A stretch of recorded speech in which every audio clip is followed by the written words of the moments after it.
Hi Angels and Free Spirit, welcome to Reading by Lloyd's Tarot. Ayan, so pasensya na po kung late po ako mag-upload ng mga videos dahil sobrang busy po ng lola ninyo. Ayan. So yung reading po natin ngayon is PK card. So may dalawa tayong card, dalawang deck ako pala nagagamitin para meron po kayong option o choices na pagpipilian. So ano ba yung susunod? Ano ba yung susunod para sa'yo na hindi mo alam? So, yun yung question natin. Ano ba yung mga bagay na darating or susunod na parating sa'yo na gusto mong malaman o hindi mo pa alam? Ayan. So, tingnan natin kung relationship to or sa career ninyo or sa everyday na routine ng buhay ninyo. So, tingnan natin kung anong lalabas dito sa reading na to.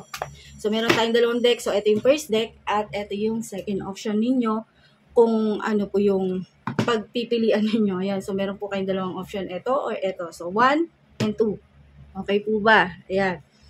So, doon po sa mga gusto magpa-reading, magpagawa ng ritual o anuman dyan, nasa description box po yung link kung saan nyo po ako pwedeng kontakin.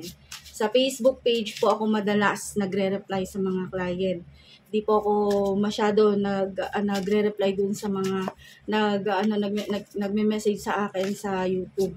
Okay? So, dito po ako sa Facebook talaga madalas mag-reply kasi nandoon po yung mga price, yung mga yung mga pwede ninyong ipagawa, kung ano po yung mga available na service natin diyan. So nasa description box po yung link kung saan niyo po ako pwede kontakin. Reminder, hindi po ako nagpapa-walk-in kasi hindi nyo po ako madadatnan sa bahay. Bakit? Kasi lagi po akong busy. Ayan. So, taong labas po ako kasi hindi po ako nagpapa-walk-in kasi madalas talaga na nasa labas ako dahil nga po sobrang busy. Ayan. So, sobrang busy. At saka pag gusto nyo pong magpa-reading, please lang po, pag gusto nyo magpa-reading, i-message nyo po ako sa Facebook. Pagkatapos, may magre-reply naman po doon. Automatic yon na may magre-reply. So, sabihin niyo po kung ano yung kailangan ninyo para mag-reply ako. Kasi yung first na text ninyo o first na message ninyo, automatic na merong magre-reply talaga doon. So, sabihin niyo po kung ano yung kailangan nyo, ano yung purpose nyo, ano yung intention ninyo, or ano yung gusto ninyo ipagawa, mga something ganun. Then, magre-reply po ako. Sasagot po ako dahil doon po talaga ako laging active. Okay? Sasagot po talaga ako. Ayan, doon sa mga tumatawag naman sa akin sa by call, yan, dyan sa number ko, sa personal number ko na tumatawag sa akin, hindi po porque tinawagan nyo ako, gusto nyo i-reading ko na kayo agad, hindi po, magpapa-schedule po kayo talaga, as in magpapalista, kumbaga magpapalista po kayo kasi hindi lang naman po kayo yung pagtawag ninyo, agad i-reading ko kayo, hindi po, kasi may mga nakalista rin po na talagang sinusunod ko yung oras nila, kung ano yung oras na binigay ko sa kanila. Okay po ba? Malinaw po ba tayo doon? Hindi yung pagkatawag niyo sa akin, gusto niyo agad-agad i-reading ko na kayo agad. Hindi po ganon.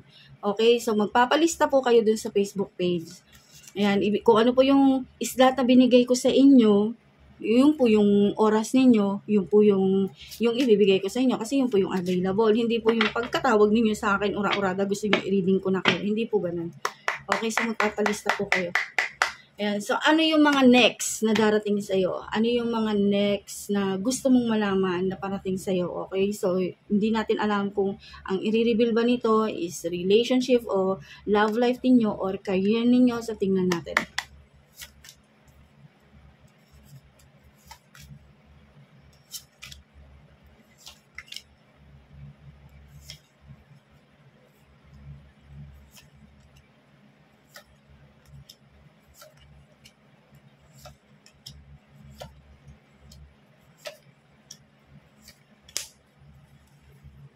Ayan, dito sa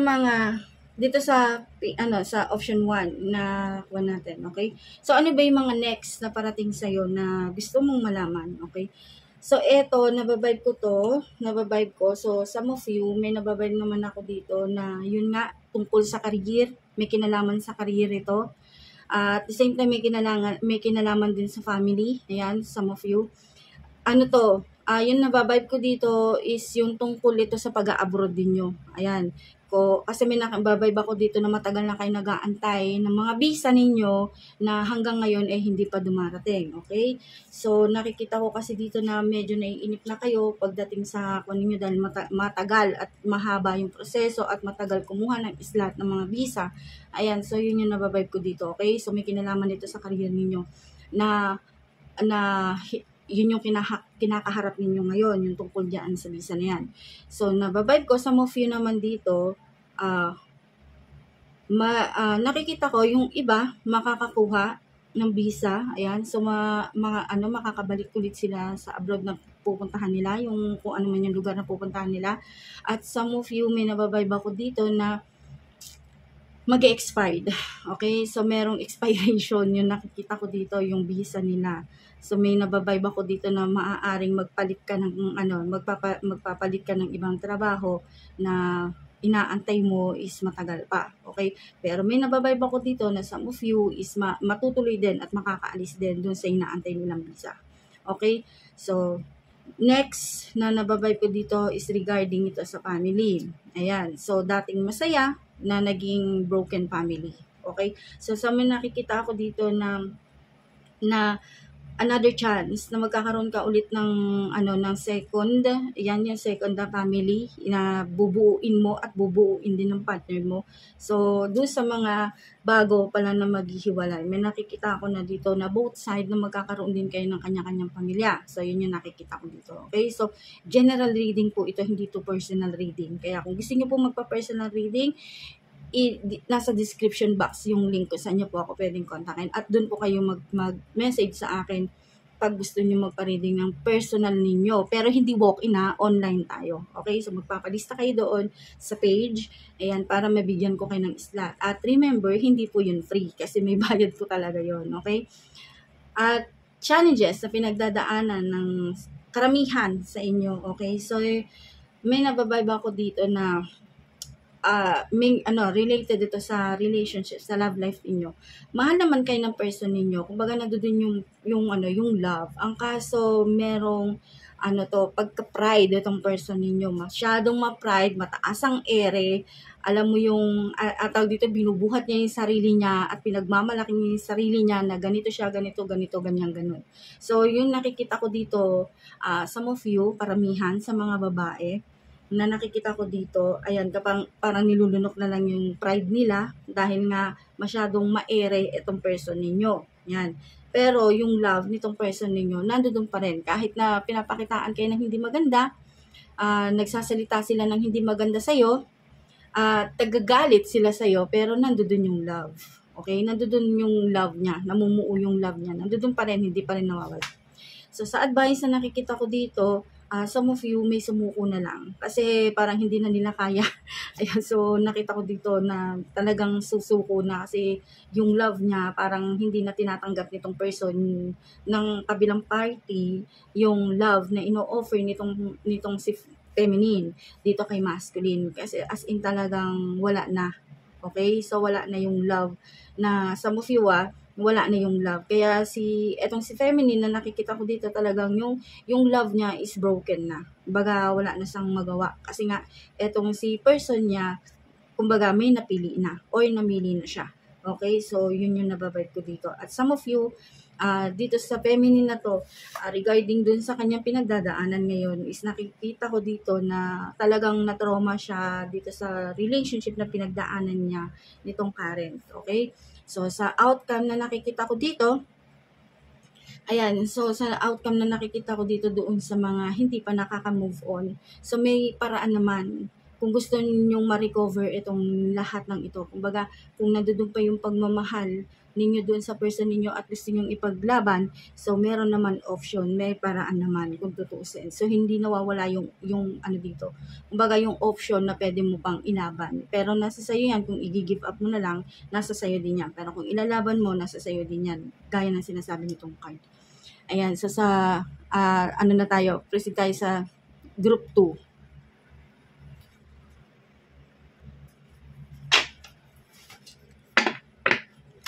Okay, so group ko, ano yung next na parating sa'yo na gusto mong malaman or hindi mo pa alam? Okay. So, ano yung next na parating sa'yo?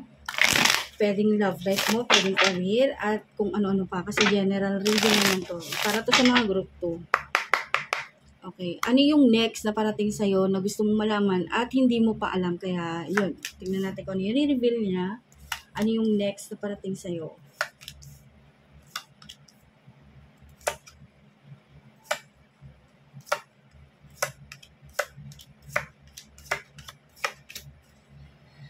Okay, so etong group 2, sa nakikita ko dito, some of you umaasa na lang. Umaasa na pwede magbago itong person ninyo, pero sa tingin ko, malabo. Okay? So, malabong mangyari yun. Pero, may chance na pwede magbago itong person ninyo. Kasi alam ko, pinagpapasensyahan nyo lang itong person ninyo dahil sa sobrang katigasan ng ulo at hindi nakikinig sa inyo. Okay? So, may nababayba ko dito na kumbaga nagtitiwala na lang na kung ano yung na without action. At explain kong mabuti kasi dalawa yung nakikita ko dito na scenario. Yung nakikita ko dito.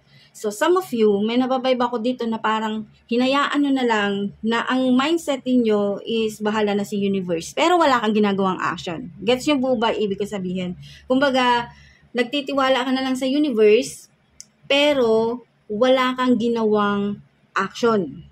Gets mo ba ibig ko sabihin? Yung ibig ko sabihin na wala kang ginawang action, kapag parang hinayaan mo na lang, umupo ka na lang sa isang tabi at nagmukmok at nagdasal na lang na sinasabi mo na lang na kayo na pong bahala sa ganito, sa ganyan-ganyan. Okay? So, yun yung nabavibe ko. And the other side na nakikita ko dito is some of you, merong pinagawa. Okay, so meron ako nakikita dito na may pinagawa. May pinagawa at yun yung inaantay niya. Okay, so nagtitiwala siya doon sa proseso na pinagawa niya. Gets niyo po ba? So yun yung dalawang senaryo na nakikita ko dito. Doon sa unang senaryo na sinasabi ko na nagtitiwala na lang na pinagdasal niya sa universe na ganito yung mangyayari, na parang magkakabalikan ulit sila ng kung sino man yung jowa niya, person niya, asawa niya, o kung ano man yan. Okay? Feminine o masculine. Pero wala kayong ginagawang action. Wala kayong ginawang action. Kumbaga, umupo lang kayo sa isang tabi or something yung basta wala kang ginagawang action, hindi ka nagpagawa, hindi ka nagpa-ritual, hindi ka basta nagdasal ka lang, ganon. So, may nababayba ko na hindi ko naman nilalahat, huwag niyo akong awayin. Baka mamaya may makita na naman ako sa comment section, ako yung inaaway ninyo. Okay? Huwag niyo akong awayin. Sinasabi ko lang kung ano yung nakikita ko dito. Okay? So, eto. Yung mga yon, yung unang sinabi ko na senaryo na hinahayaan na lang at nagtitiwala na lang sa universe, which is, tama ka naman doon, na nagtitiwala ka na lang sa universe, may katotohanan naman yun. Ang kaso, wala ka namang ginagawang action. Ang problema, kasi ito yung challenges mo, okay? So, ang problema, di bali sana kung yung person mo na inaantay mo, na iniisip mong babalik pa sa'yo, gagawa din ng effort, doon ka nagkakamali. Bakit? Kasi stable na siya. Masaya siya sa buhay niya. Okay? Masaya siya sa buhay niya as a single. Okay? Kumbaga, hindi yung single na na binata, dalaga, mga something ganon. No, hindi yun. Hindi yun ang ibig ko sabihin. Ang ibig ko sabihin na single, ibig sabihin no commitment. Pero, meron na siyang, some of you, meron na siyang girlfriend, pero hiniwalayan niya. At meron na din siya, yung iba naman may asawa, pero hiwalay sila ng asawa niya. Okay? Kumbaga, meron na siyang karelasyon, pero nakipaghiwalay siya doon. Hindi yung as in single na binata at dalaga. Hindi ganoon ang ibig ko sabihin. Kumbaga, parent na rin to. May anak, merong something, ganon. Hindi siya gagawa ng action para sa iyo. Okay? So doon sa first scenario na sinasabi ko, na gaya nito na nag-aantay na lang, nagtitiwala na bahala na si God, ganito ganyan, na babalik siya kung ganito ganyan ganon. So may tama ka naman doon. Okay? So hindi ko pinagbabawal yun sa iyo. Ang kaso, kung inaantay mo kung etong person mo babalik sa iyo, sa ganung pananaw mo, nagkakamali ka. Okay? Nagkakamali ka kasi masaya na siya sa buhay niya as a single. Kako nga, yung walang commitment. Stable siya sa buhay niya. kumpleto naman siya. Ibig ko sabihin, masaya siya sa ginagawa niya. May pera, may career siya, meron siyang kahit hindi ganun kalaki yung kinikita niya, kontento siya sa buhay niya. Masaya siya na meron siyang mga kaibigan at nakikipag-flirt sa iba kasi may nakikita ako dito na mahilig ito sa babae or something sa lalaki, mga ganyan. Kontento na siya doon. Okay? So, takot ito sa commitment. Okay? So, yun yung nakikita ko dito. Kaya wag kang mag-expect na itong person mo ibabalik sa'yo. Okay? So, dun sa second scenario na nakikita ko dito sa card is yung may mga pinagawa. Yung may mga pinagawa, yung nagpa-ritual, kung ano man yan pinagawa ninyo. So, may nakikita ako na resulta. Okay? So, yung resulta na nakikita ko dito, sa kabila ng mga away, aligasyon na pinagdaanan ninyo, ando dun pa rin yung katotohanan na gusto ninyong makita o malaman o marinig dito sa person ninyo.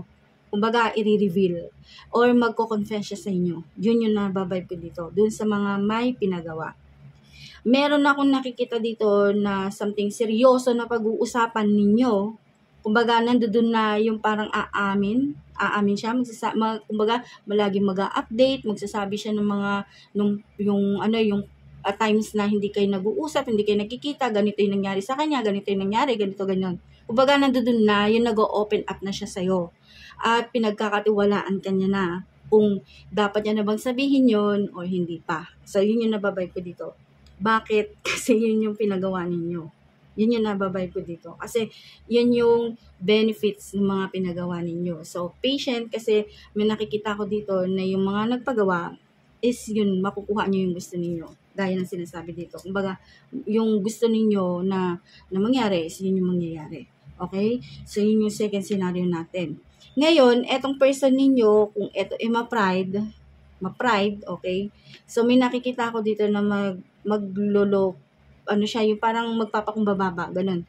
Yun yung nakikita ko dito na talagang magiging honest siya sa inyo at sasabihin niya na yung mga bagay na hindi niyo narinig noon na gusto ninyong marinig mula sa kanya is sasabihin niya na. Okay? So, yun, nandoon na yun. Sasabihin niya na. Ayan. So, etong tao na to, ready na siya na harapin kung ano yung responsibilidad niya sa inyo. Doon sa mga nakipaghiwalay at merong balikan, so ready na siya. Kumbaga, ready na siya sa sarili niya na eto na yung totoo. Eto na yung magsasama na kayo. Eto na yung mga bagay na pinagawa mo na gusto mong marinig sa kanya, isasabihin niya na sa'yo. So, meron akong nakikitang happy ending. Unlike doon sa second scenario na nakikita ko na talagang wala silang happy ending. Kumbaga, wala akong future na nakikita sa kanila. Unlike dito sa second scenario na merong talagang future. Ayan. So, yun lang po. Maraming salamat. Thank you and God bless.